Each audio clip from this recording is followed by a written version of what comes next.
नमस्कार दोस्तों, एक बार फिर से आपका बहुत बहुत स्वागत है आपके अपने यूट्यूब चैनल अचीवर्स वेब पर। दोस्तों आज है 20 तारीख।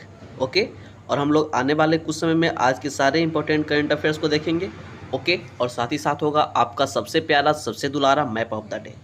ओके दोस्तों, तो बिना स्किप किए देखिएगा क्योंकि आज हम लोग यूरोप के रैंडम फैक्ट्स के बारे में जानने वाले हैं। ओके, जो कि आपके एग्जाम्स के लिए काफ़ी इंपॉर्टेंट है और इसी प्रकार के प्रश्न जो है आपके एग्जाम्स में पूछे जाते हैं। ठीक है, तो एकदम गौर से देखिएगा। ओके, तो शुरू करते हैं। उसके पहले दोस्तों प्लीज़ यदि कोई नए हैं तो चैनल को सब्सक्राइब करते चलिए और बेल आइकन को भी प्रेस कर लीजिए ताकि आपको सारी वीडियोज़ की नोटिफिकेशन सबसे पहले मिल जाए। ओके, चलिए शुरू करते हैं, देखते हैं मैप ऑफ द डे। जैसा कि मैंने आपको बताया कि हम लोग यूरोप के आज रैंडम फैक्ट्स को देखेंगे, तो चलिए सबसे पहले हम लोग चलते हैं इन सारे देशों के बारे में जानेंगे। ओके, नॉर्वे, स्वीडन और फिनलैंड के बारे में। आज बस इन्हीं तीनों देश के बारे में कुछ कुछ बातों को जानेंगे और उसके बाद फिर कल आगे कंटिन्यू करेंगे। ओके दोस्तों, तो सबसे पहले बढ़िया वाला मैप की ओर चलते हैं।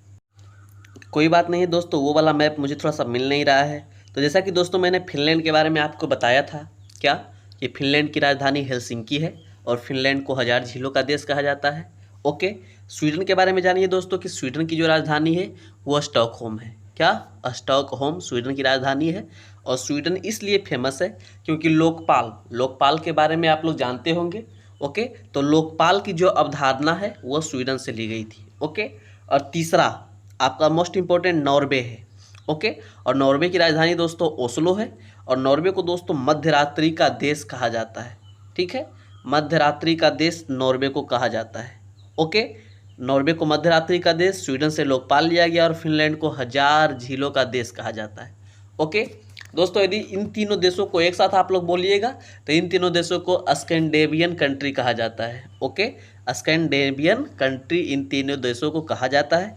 बाकी इन तीनों देश नॉर्वे, स्वीडन, फिनलैंड एक दूसरे के साथ अपनी सीमा साझा करते हैं और बाकी एक जो बच गया वो रसिया है। ओके दोस्तों, तो बस इतनी सारी बातों को आज आप लोग याद रखिएगा। हाँ, एक बात और आप लोग भूलिएगा नहीं कि थोड़ा सा कन्फ्यूजन होगा नॉर्वे और आइसलैंड के बारे में। ओके, क्या क्या मैं बताता हूँ। नॉर्वे को दोस्तों ये रहा नॉर्वे और ये हमारा रहा आइसलैंड। ओके, तो नॉर्वे को बोला जाता है मध्यरात्रि का देश। ठीक है, और आइसलैंड को बोला जाता है दोस्तों मध्यरात्रि के सूरज का देश। तो दोनों में कंफ्यूज नहीं होना है।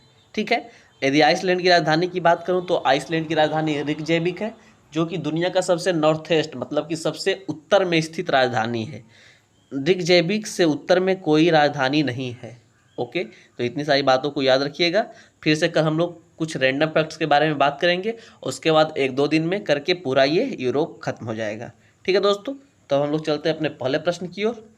तो शुरू करने से पहले दोस्तों उम्मीद है कि आप लोगों ने अब तक लाइक के बटन को दबा लिया होगा और यदि अभी तक लाइक के बटन को आप लोगों ने प्रेस नहीं किए हैं तो प्लीज़ जल्दी से लाइक के बटन को प्रेस कर लीजिए। आपके लिए काफ़ी इंपॉर्टेंट वीडियोज आते रहेंगे हमारे चैनल पर। ओके, चलिए देखते हैं पहले प्रश्न को। निम्नलिखित में से कौन सा खेल टोक्यो 2020 ओलंपिक में पदार्पण करेगा? Which among the following sports will be making it's debut in Tokyo 2020 Olympics? आपके ऑप्शन है सर्फिंग, गोल्फ, इक्वेस्ट्रियन और फेंसिंग। ओके दोस्तों, और इस प्रश्न का सही उत्तर है दोस्तों ऑप्शन नंबर ए, सर्फिंग। ओके, सबवे सर्फ आप लोगों ने जरूर खेला होगा, तो सर्फिंग वही दौड़ने वाला गेम होता है। चलते हैं उसके बारे में जानते हैं। सर्फिंग 3 अन्य खेल शिष्यों कराटे, स्केटबोर्डिंग और स्पोर्ट्स क्लाइंबिंग के साथ टोक्यो 2020 ओलंपिक खेलों में अपनी शुरुआत करेगी। ओके, 2 अन्य खेल भी इस साल पहले कट आउट होने के बाद ओलंपिक में लौटेंगे और इनमें बेसबॉल और सॉफ्टबॉल शामिल है। ठीक है दोस्तों, ध्यान रखिएगा कि सर्फिंग का जो गेम है वो फिर से वापस आ गया है आपके ओलंपिक में। ठीक है, जिसके अंतर्गत कराटे, स्केटबोर्डिंग और स्पोर्ट क्लाइंबिंग है। ओके, तो बस इतना ध्यान रखना है। और बाकी आपको पता है दोस्तों कि इस साल ही टोक्यो में शुरू होने वाला है ओलंपिक और थोड़ा सा कोरोना का भी डर है कि 1-2 मामला सामने आया था। एक मामला तो खासकर मुझे पता है कन्फर्म रूप से खेलगांव में सामने आया था। ओके, खैर छोड़िए, होना ही है इस बार ओलंपिक, टेंशन नहीं लीजिए आप लोग। चलते हैं अगले प्रश्न की ओर। अगला प्रश्न आपका है कि किस शीर्ष ऑटोमोबाइल कंपनी ने अपने ओलंपिक थीम वाले टीवी विज्ञापनों को रद्द करने का निर्णय लिया है? Which top automobile company has decided to cancel its Olympic theme TV commercials? दोस्तों आपके ऑप्शन है सुजुकी, वोल्क्सवैगन, निसान और टोयोटा। तो ये जो मारुति सुजुकी है ये इसने नहीं बल्कि टोयोटा ने। किसने? टोयोटा ने क्या किया है कि अपने जो ओलंपिक थीम वाला उसका विज्ञापन था, जो एड उसने बनवाया था ओलंपिक के रिगार्डिंग, उसको अब बंद करवा दिया है कि रहने दो भाई, हो गया। अब चलिए बस इतना ही ध्यान रखना था और कुछ नहीं। हाँ, ये प्रश्न आपके लिए काफ़ी ज़्यादा इंपॉर्टेंट होने वाला है। प्रश्न है कि 74वें कांस फिल्म समारोह में कौन से फिल्म को सर्वश्रेष्ठ फिल्म का पुरस्कार मिला है। ओके, आपके ऑप्शन है पैराडाइज, नोमाडलैंड, टाइटेन और इनमें से कोई नहीं। और इस प्रश्न का सही उत्तर है दोस्तों option number C, Titan. Titanic और टाइटेन दोनों अलग अलग फिल्म है और टाइटेन को 74वें कांस फेस्टिवल में क्या हुआ है, सर्वश्रेष्ठ फिल्म का पुरस्कार मिला है। ओके, ये देखिए हमारा टाइटेन मूवी है। आप लोग वैसे मैं आप लोगों को बताया हूँ जब मैं साउथ अमेरिका का मैप बता रहा था तब मैंने आप लोगों को बताया था कि कांस फिल्म फेस्टिवल, कांस जगह को भी मैंने आपको बताया था और ये भी बताया था कि ये फिल्म फेस्टिवल किस देश के रिगार्डिंगली मनाया जाता है। तो आप लोग कमेंट करके बताइए कि जो कांस फिल्म फेस्टिवल है वो किस कंट्री सेलिब्रेट करता है। ठीक है, चलिए ये प्रश्न भी आपके लिए इंपॉर्टेंट है दोस्तों, क्योंकि हमेशा न्यूज में रहने वाला ये कंट्री है। प्रश्न है कि बशर असद हाल ही में कौन सी बार सीरिया के राष्ट्रपति बने हैं। Bashar Assad has recently become the president of Syria for which time. आपके ऑप्शन से पहली, तीसरी, चौथी और पाँचवीं। और इस प्रश्न का सही उत्तर है दोस्तों ऑप्शन नंबर सी, चौथी बार बशर असद साहब सीरिया के राष्ट्रपति बने हैं।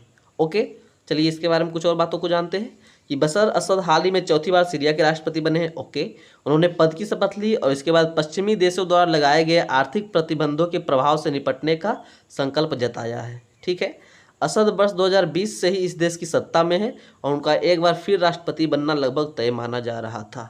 ओके, तो 2000 से इस वर्ष अब ये चौथी बार बन चुके हैं बशर असद सीरिया के राष्ट्रपति।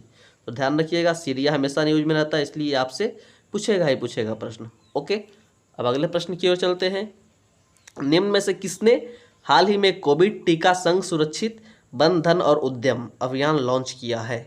Who among the following has recently launched the campaign Safe one धन एंड उद्यम विथ कोविड वैक्सीन। ओके, आपके ऑप्शन से राजनाथ सिंह, अर्जुन मुंडा, हरदीप सिंह पुरी और निर्मला सीतारमन। इस प्रश्न का सही उत्तर है दोस्तों option number B, Arjun Munda. और दोस्तों बहुत सारा चेंजिंग हुआ इधर मिनिस्ट्री में, लेकिन अर्जुन मुंडा साहब का मिनिस्ट्री में चेंज नहीं किया गया, तो अभी भी ये वही बने हुए केंद्रीय जनजाति मामले के मंत्री। ठीक है, इन्होंने हाल ही में वैक्सीन और मिथकों, अफवाहों, दुष्प्रचार और गलत सूचनाओं के खिलाफ इन्फोडेमिक को मात देने में मदद के लिए कोविड टीका संग सुरक्षित वन धन और उद्यम अभियान लॉन्च किया है। ओके, यह अभियान यूनिसेफ और WHO की भागी साझेदारी में शुरू किया गया है। ठीक है दोस्तों, आपको पता है कि कोई भी बढ़िया चीज़ जब जारी होती है तो उसके साथ साथ बहुत सारा अफवाह भी जन्म लेता है। ओके, उस मिथक को तोड़ने के लिए श्री अर्जुन मुंडा साहब ने ये काम किया है कि कोरोना वैक्सीन को लेकर बहुत सारे अफवाह भी हैं लोगों को, इसी कारण बहुत सारे लोग तो कोरोना वैक्सीन ले भी नहीं रहे होंगे। बहुत सारे लोग आपके जान पहचान में भी होंगे जिन्होंने डर के चलते ही कोरोना वैक्सीन को अभी तक नहीं लिया है। ओके, तो इसीलिए ये सारी काम सरकार कर रही है ताकि लोग डरे नहीं और कोरोना वैक्सीन अवश्य से अवश्य ले लें। बाकी दोस्तों, यदि आप लोग दूसरे डोज के काबिल हो गए हैं, यदि आपका दूसरा डोज नज़दीक है तो प्लीज़ दूसरा डोज भी जरूर से ज़रूर ले लीजिएगा। ओके, चलते हैं अब अगले प्रश्न की ओर कि हाल ही में किसने पुराने वाहनों को बढ़ावा देने के लिए विंटेज मोटर वाहनों की पंजीकरण प्रक्रिया को औपचारिक रूप दिया है। रिसेंटली विच स्टेट गवर्नमेंट है स्टार्टेड सॉरी ये थोड़ा सा उल्टा पुल्टा है, खैर छोड़िए। आपके ऑप्शन से राजनाथ सिंह, नितिन गडकरी, नरेंद्र सिंह और हरदीप सिंह पुरी। ओके, और इस प्रश्न का सही उत्तर है दोस्तों option number B, Nitin Gadkari. ठीक है, तो केंद्रीय सड़क परिवहन और राजमार्ग मंत्री श्री नितिन गडकरी ने घोषणा की है कि विरासत को संरक्षित रखने के उद्देश्य से और पुराने वाहनों को बढ़ावा देने के लिए विंटेज मोटर वाहनों की पंजीकरण प्रक्रिया को औपचारिक रूप दिया है। उन्होंने कहा कि विभिन्न राज्यों में पंजीकरण प्रक्रिया को विनियमित करने के लिए कोई नियम मौजूद नहीं है। ठीक है, चलिए नेक्स्ट प्रश्न की ओर चलते हैं कि हाल ही में किस राज्य सरकार के द्वारा किसानों के लिए मुख्यमंत्री किसान मित्र ऊर्जा योजना शुरू किया गया है। Recently which state government has started मुख्यमंत्री किसान मित्र एनर्जी स्कीम फॉर फार्मर्स। आपके ऑप्शन है हरियाणा, पंजाब, राजस्थान, उत्तर प्रदेश। और इस प्रश्न का सही उत्तर है दोस्तों option number C, Rajasthan. Okay, तो राजस्थान सरकार के द्वारा अर्थात अशोक गहलोत सरकार के द्वारा मुख्यमंत्री किसान मित्र ऊर्जा योजना चालू किया गया है। ओके, अब ये क्या है भाई, मुख्यमंत्री किसान मित्र ऊर्जा योजना। तो जितने भी किसान हैं उनको ऊर्जा के रिगार्डिंगली, मतलब कि इलेक्ट्रिसिटी के रिगार्डिंगली कोई प्रॉब्लम ना हो, इसके लिए ये योजना चालू की गई है। ओके, ये स्कीम चालू की गई है।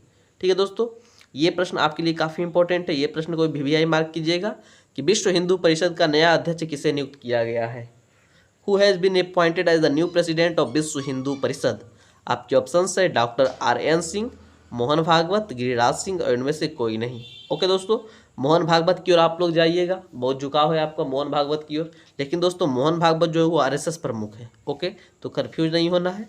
और डॉक्टर RN सिंह को जो आपको दिख रहे होंगे, तो इन्हें ही विश्व हिंदू परिषद सॉरी नॉट हिंदी, विश्व हिंदू परिषद का नया अध्यक्ष नियुक्त किया गया है। बाकी मोहन भागवत के बारे में बता ही चुका हूँ और गिरिराज सिंह के बारे में आपको पता ही है। गिरिराज सिंह पहले कुछ और मिनिस्ट्री थे, मतलब कुछ और के मंत्री थे, अभी इनका विभाग चेंज हो गया है। तो आप लोग कमेंट करके बताइएगा कि गिरिराज सिंह अभी फिलहाल किस विभाग के मंत्री हैं। ओके, तो ये आपका आज का दूसरा प्रश्न है। चलिए, ये प्रश्न देख के थोड़ा सा सतर्क होने की ज़रूरत है दोस्तों इंडिया को। देखते हैं प्रश्न क्या है कि संयुक्त राज्य अमेरिका, ओके, पाकिस्तान, ठीक है भाई, अफगानिस्तान और कौन सा देश क्षेत्रीय संपर्क बढ़ाने के लिए एक नया चतुर्भुज राजनयिक मंच मतलब न्यू क्वाड ग्रुप बना रहा है?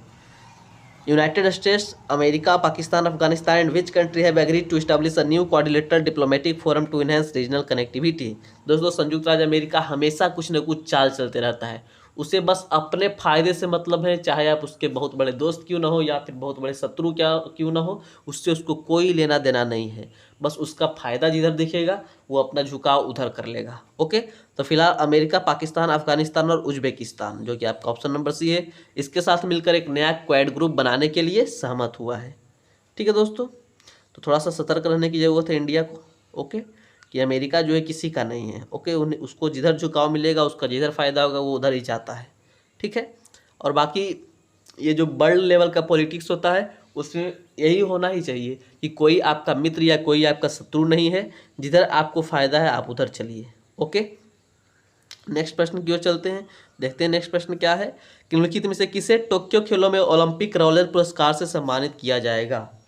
Who among the following will be awarded the Olympic Laurel Prize at the Tokyo Games?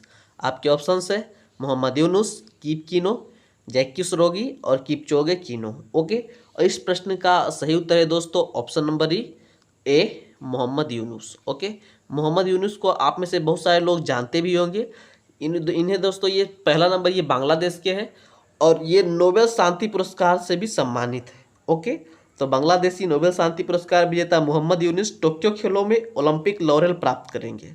उन्हें दूसरी बार ट्रॉफी से सम्मानित किया जाएगा। ठीक है, यूनुस जिनके अग्रणी सूक्ष्म ऋणदाता को दुनिया भर में गरीबी काटने के लिए सम्मानित किया गया है, को विकास के लिए खेल में उन्हें व्यापक कार्य के लिए सम्मानित किया जाएगा।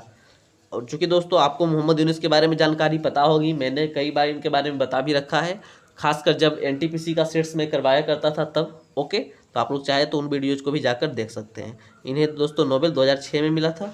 ठीक है, और इस बस ध्यान रखिएगा दूसरी बार इन्हें ओलंपिक लॉरेल पुरस्कार से सम्मानित किया जाएगा। अब नेक्स्ट प्रश्न की ओर चलते हैं। गूगल क्लाउड ने भारत और पूरे एशिया प्रशांत क्षेत्र में ग्राहकों और सार्वजनिक क्षेत्र के लिए कहाँ अपना नया क्लाउड क्षेत्र लॉन्च करने की घोषणा की है? Where has Google Cloud announced the launch of its new cloud region for customers and the public sector in India and across Asia Pacific? आपके ऑप्शन है दोस्तों हैदराबाद, बेंगलुरु, मुंबई, दिल्ली। और इस प्रश्न का सही उत्तर है दोस्तों दिल्ली। इंडिया में दोस्तों पहली बार मुंबई में लॉन्च किया गूगल क्लाउड का सेंटर। ओके, और दूसरी बार दिल्ली में लॉन्च किया है। ओके, गूगल क्लाउड क्या होता है दोस्तों कि आप क्लाउड होता ही क्या है कि आप अपना साइट मतलब बहुत सारी चीज़ों को उधर स्टोर रख सकते हैं। ओके, एक स्टोरेज टाइप का होता है। ठीक है, तो यह नया गूगल क्लाउड क्षेत्र मुंबई के बाद भारत में दूसरा और एशिया पैसिफिक रीजन में 10वां है। ओके दोस्तों, पूरी दुनिया में भी फिलहाल 26 गूगल क्लाउड क्षेत्र मौजूद है। ठीक है भाई, अब अगले प्रश्न की ओर चलते हैं कि ग्रामीण क्षेत्रों में छोटे उद्योगों को प्रोत्साहित करने और बढ़ावा देने के लिए एक ब्लॉक एक उत्पाद योजना किस राज्य सरकार के द्वारा शुरू की जाएगी? Which state government will launch the one block one product scheme to encourage and promote a small industries in rural areas? आपके ऑप्शन है उत्तर प्रदेश, मध्य प्रदेश, हरियाणा और पंजाब। और इस प्रश्न का सही उत्तर है दोस्तों option number C, Haryana. Okay, इस योजना के तहत राज्य सरकार राज्य के हर ब्लॉक को किसी न किसी औद्योगिक दृष्टि से जोड़ने की योजना बना रही है और सरकार इस योजना पर तेजी से काम कर रही है। ओके, सिंपल सा बात है कि हरियाणा सरकार के द्वारा one block one product scheme launch की जाएगी। ओके, नेक्स्ट प्रश्न है दोस्तों, देखिए फिर ये भाई साहब जीत कर वापस आ गए हैं कि हाल ही में किसने 8वीं बार ब्रिटिश ग्रैंड प्रिक्स 2021 जीता है? Recently who has won the British grand prix 2021 for the 8th time? आपके ऑप्शन है Charles Leclerc, Lewis Hamilton, Valtteri बोट्टास और डोमिनिक थीम। और लुइस हैमिल्टन भाई साहब पिछले 2 गेमों में हारने के बाद फिर से वापस अपनी जीत कायम कर चुके हैं। ओके, तो लुइस हैमिल्टन भाई साहब 8वीं बार ब्रिटिश ग्रैंड प्रिक्स को जीते हैं। ठीक है दोस्तों, नेक्स्ट प्रश्न और शायद आज का अंतिम प्रश्न ये होगा कि निम्नलिखित में से किसने द इंडिया स्टोरी शीर्षक से एक नई किताब लिखी है। Who among the following has written a new book title the India story. आपके ऑप्शंस है विमल जालान, अमिताभ घोष, शशि थरूर और चेतन भगत। इस प्रश्न का सही उत्तर है दोस्तों ऑप्शन नंबर ए विमल जालान। ओके, ये आरबीआई के पूर्व गवर्नर भी रह चुके हैं। तो आरबीआई के पूर्व गवर्नर विमल जालान ने द इंडिया स्टोरी शीर्षक से एक नई किताब लिखी है। पुस्तक भारत के आर्थिक इतिहास पर केंद्रित है। इसका उद्देश्य भारत की राजनीतिक अर्थव्यवस्था के भविष्य के लिए सबक प्रदान करना है। ओके दोस्तों, इन्होंने एक दो बुक और लिखी है, कौन कौन सी भाई, तो इंडिया देन एंड नाउ और इंडिया अहेड। ओके, तो ये सारी पुस्तक इनके द्वारा लिखा गया है, जिसमें एक और नया बुक द इंडिया स्टोरी भी शामिल हो गया है। ओके दोस्तों, फिर कल था क्वेश्चन ऑफ द डे की ओर हम लोग चलते हैं, जो कि कल आपसे पूछा गया था कि इनमें से किस देश की सरकार ने हाल ही में रेंसमवेयर हमलों के शिकार लोगों के लिए एक ऑनलाइन हब जारी किया है। ओके, इस प्रश्न का सही उत्तर था दोस्तों ऑप्शन नंबर सी अमेरिका, और आप में से कुछ लोगों ने इस प्रश्न का सही उत्तर दिया है। ओके, कल मैं शायद जो हाई कोर्ट का नाम चेंज किया गया था उसमें मैं जम्मू कश्मीर को ही सिर्फ बोला, उसमें लद्दाख को शामिल नहीं किया, तो उसका जो नया नाम था वो जम्मू कश्मीर एंड लद्दाख भी था। ओके, तो थोड़ा सा कन्फ्यूजन हो गया था, कोई बात नहीं। अब चलते हैं फिलहाल हम लोग क्वेश्चन ऑफ द डे की ओर। यह आज का तीसरा प्रश्न आपका होगा कि 2020 टोक्यो ओलंपिक उद्घाटन समारोह कब है। ओके, काफ़ी इंपॉर्टेंट प्रश्न है दोस्तों, छाया हुआ रहेगा आपके एग्जाम्स में इस साल। ओके, तो आप लोग ध्यान रखिएगा और जल्दी से इस प्रश्न का कमेंट करके हमें जवाब दे दीजिए। ओके दोस्तों, तो सेशन के अंत तक बने रहने के लिए आपका बहुत बहुत धन्यवाद। आई होप कि आपको ये वीडियो अच्छा लगा होगा, तो वीडियो को प्लीज़ शेयर जरूर कीजिएगा और जितने भी प्रश्न पूछे गए उसका कमेंट करके जवाब दीजिएगा। ओके दोस्तों, तो मैं शिवम मिलता हूँ फिर अगले दिन अगले करंट अफेयर्स के सेशन में। तब तक के लिए अपना ख्याल रखिएगा। जय हिंद, it's Shivam signing off, take care.